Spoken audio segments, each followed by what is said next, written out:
सत्संगत जी बड़े प्रेम और सत्कार से कहना जी, धन निरंकार जी। सत्संगत जी, दास विनती कर रहा है, दास से त्रुटि हो जाए तो अपने घर के बालक समझकर क्षमा करिएगा। सत्संगत जी, अक्सर आपने सुना होगा या फिर आपने भी यह देखा होगा, अगर आपके रास्ते बिल्ली या जो सियार रास्ता काट देते हैं तो आप अपशगुन मान लेते हैं और घर लौट जाते हैं। पर सच्चाई क्या है? सत्संग जी, ऐसा हर कोई करता है, नहीं तो विनाश निश्चित है। या फिर क्या सच्चाई है, जानेंगे मात्र इस वीडियो में। भारत में अंधविश्वास सदियों से हमारी संस्कृति के गहराइयों से जुड़ा हुआ है। कभी बिल्ली का रास्ता काटने लोग रुक जाते, कभी छेक को अशुभ माना जाता है और कहीं कहीं पर सियार के रास्ता काटने को सर्वनाश का संकेत माना जाता है। लेकिन क्या ये केवल मन की कल्पना है या इनमें कोई गहरा जो रस?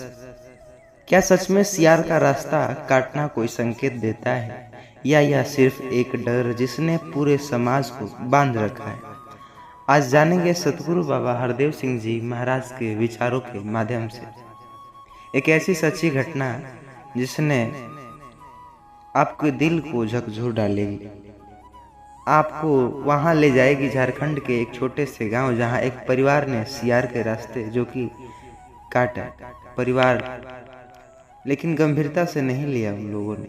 फिर जो हुआ उन सबको हिलाकर रख दिया। पर कहानी वहीं खत्म नहीं होती, क्योंकि अंत में आएगा सतगुरु निरंकारी विचारों का प्रकाश। वहां से पता चलेगा कि क्या सच्चाई है जिसने अंधकार को मिटा दिया।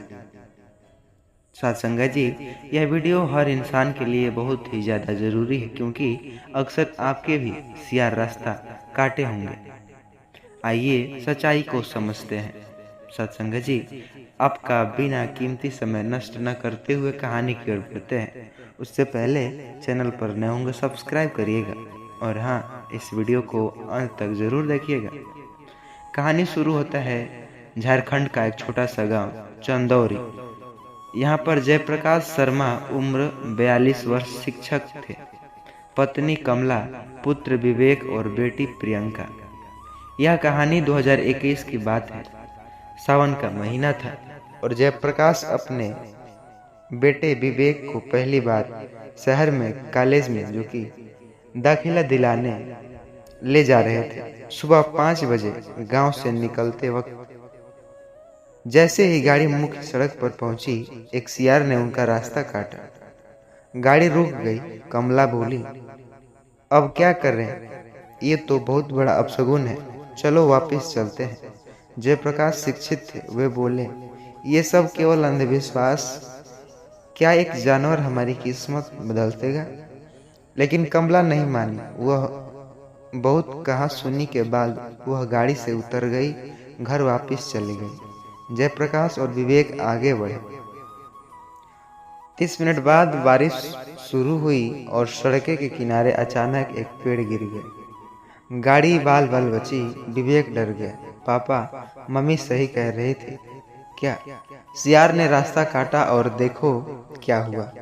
जयप्रकाश ने गाड़ी रोकी और कुछ पल शांत बैठे, लेकिन उन्होंने विवेक से कहा, बेटा, ये पेड़ तो कभी भी गिर सकता था। अगर तुम डरोगे तो अंधविश्वास तुम्हें जीवन भर डराएगा। कॉलेज पहुंचने के बाद दाखिला हुआ। सब कुछ सामान्य था, लेकिन रात में कमला को अचानक हृदयघात हुआ। डॉक्टर ने, जो गांव में डॉक्टर थे, वह नहीं थे कि इलाज हो पाए। समय पर नहीं मिले डॉक्टर और उनका निधन हो गया।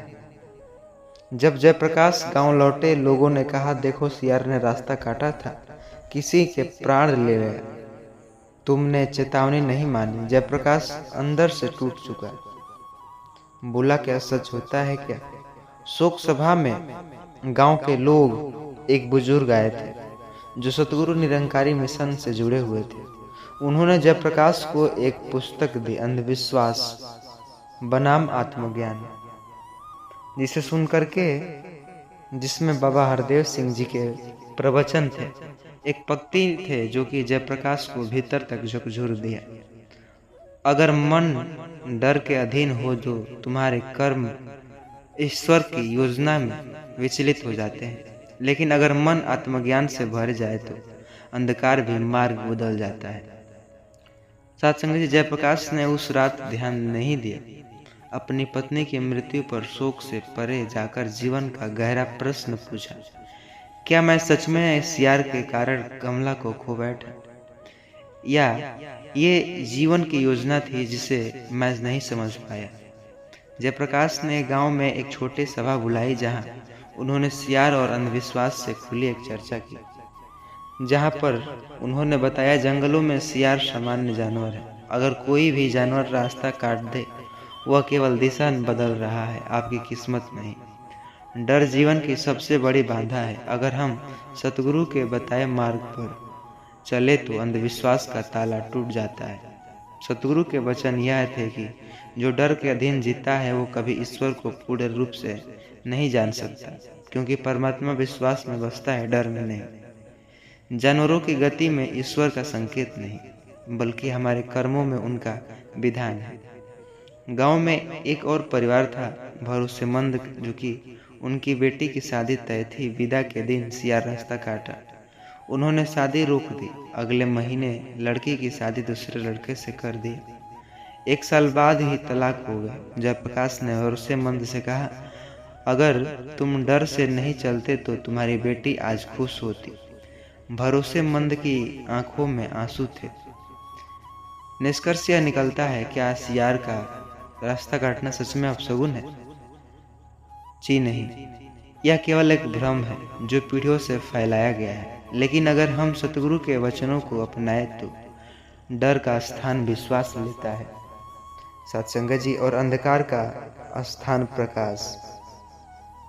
यह थी पूरा यूट्यूब का फुल निचोड़। सत्संग जी, आशा करता हूँ यह वीडियो पसंद आई होगी, तो लोगों तक इस वीडियो को शेयर जरूर करिएगा, क्योंकि हर किसी के रास्ते को शेयर करता हो तो वो डरे नहीं। और साथ ही अपने परिवारों के साथ ज़रूर शेयर कीजिएगा। चैनल पर नए होंगे सब्सक्राइब करिएगा, और निरंकारी सत्संग से जुड़ने के लिए हमारे इस चैनल को सब्सक्राइब करिएगा। बहुत ही अच्छे विचार के साथ वीडियोज लाता हूँ। सत्संग जी, प्रेम और सत्कार से कहना जी, धन निरंकार जी। सावन का महीना, बारिश की बूंदों के साथ जब मंदिरों में शंख और घंटियां गूंजती है, जो कि घंटियां बजती हैं, महिलाएं हरे वस्त्र पहनकर शिव मंदिर में जाती हैं। हर सोमवार सावन व्रत, जलाभिषेक और बेलपत्र अर्पण और सौभाग्य की कामनाएं रखती हैं। लेकिन क्या व्रत, पूजा, हरे चूड़िया और नारियल अर्पण ही सब कुछ है? क्या सच में कोई एक ऐसा काम है जो अगर हर सुहागन सावन में करे तो उसकी हर मनोकामना पूर्ण हो सकती है? आज जानेंगे एक ऐसी सच्ची कहानी जो एक गांव की है। सच्ची घटना है, जरा गौर से सुनिएगा। इसमें अजीब अजीब से प्रश्न भी मिलेंगे, इसलिए इस वीडियो को लास्ट तक जरूर देखिएगा। एक सुहागन जो कि सब कुछ करती है, लेकिन एक चीज नहीं करती थी, जिसके कारण उसका जीवन संकटों से घिर गया। फिर जब उसमें सतगुरु निरंकारी बाबा के विचार का मार्ग मिला, तब उसने एक ऐसा काम शुरू किया जिसने उसके जीवन की हर अधूरी मुरादें पूरी की थी। एक ऐसी सच्ची कहानी है, विश्वास बनाम अंधविश्वास, दिखावे की पूजा बनाम सच्चे कर्म और सतगुरु बाड़ी समाज की बातों की, जिसे सुनकर के आप भी आश्चर्यचकित रह जाएंगे। एक ऐसी सच्ची घटना कहानी के माध्यम से समझेंगे यह पूरी वीडियो मात्र इस 5 मिनट के अंदर। तो प्लीज अंत तक जरूर देखिएगा, बिना क्वेश्चन का आंसर जाने बगैर न जाइएगा। मुख्य पात्र है सीमा देवी।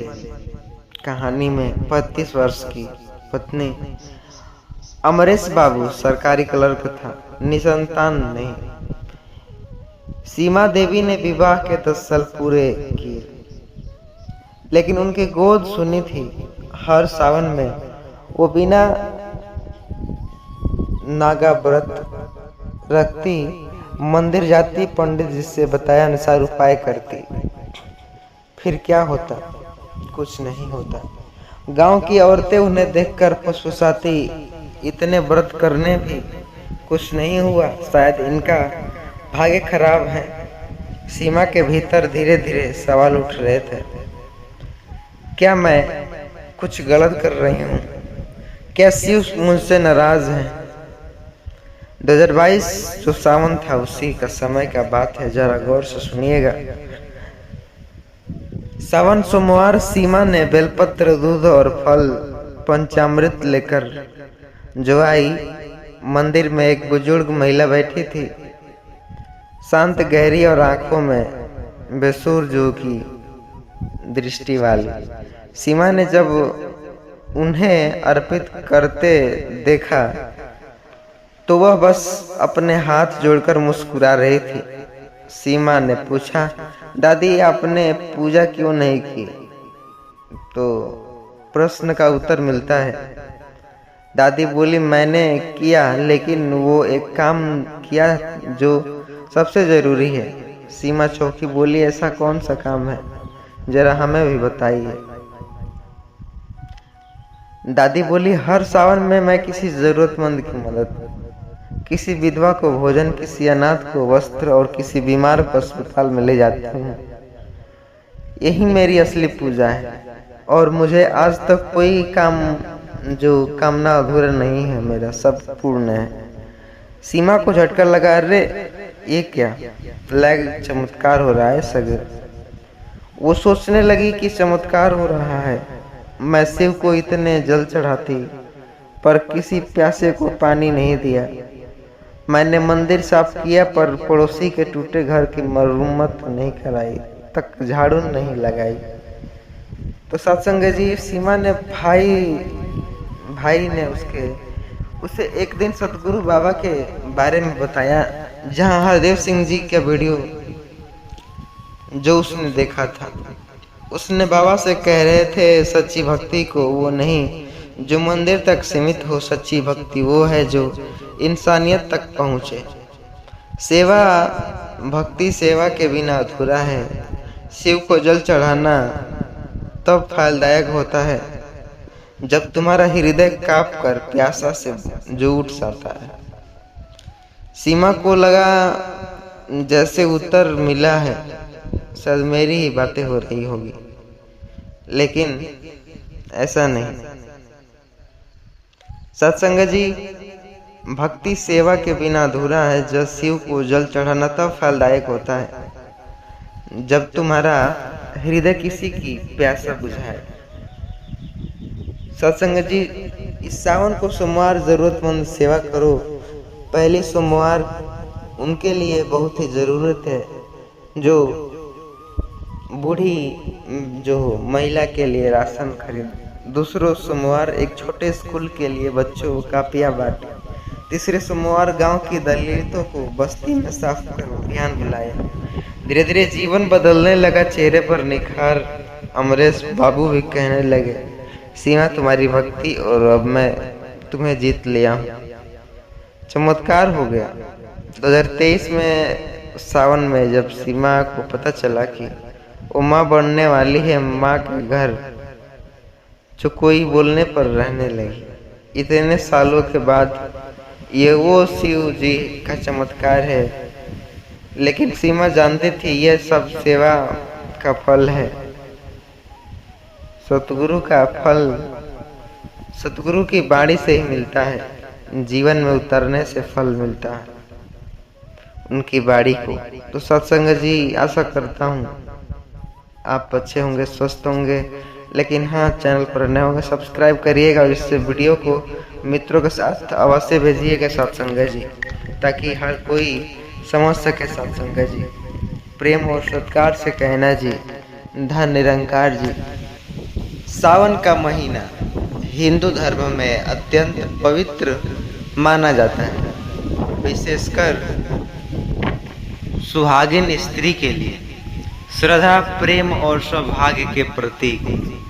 इस मास में स्त्रियां पति की लंबी उम्र, परिवार की रक्षा और अपने सुहाग को अडिग रखने के लिए व्रत, पूजा और दान करती है। इसलिए इस वक्त सोशल मीडिया पर गांव और मंदिरों में एक बात तेजी से फैलने लगी। ऐसे सावन में हर सुहागिन को 5 काम जो जरूर करने चाहिए, वरना हो सकता है कि पति पर संकट, घर में क्लेश, संतान से जुड़ी विपत्ति। कभी कहा जाता है कि हरी चूड़ियाँ पहननी चाहिए, कभी काले वस्त्र नहीं पहनने चाहिए। कई बार फलाने दिन तुलसी को नहीं छूने चाहिए। क्या ये बातें सत्य है या केवल अंधविश्वास?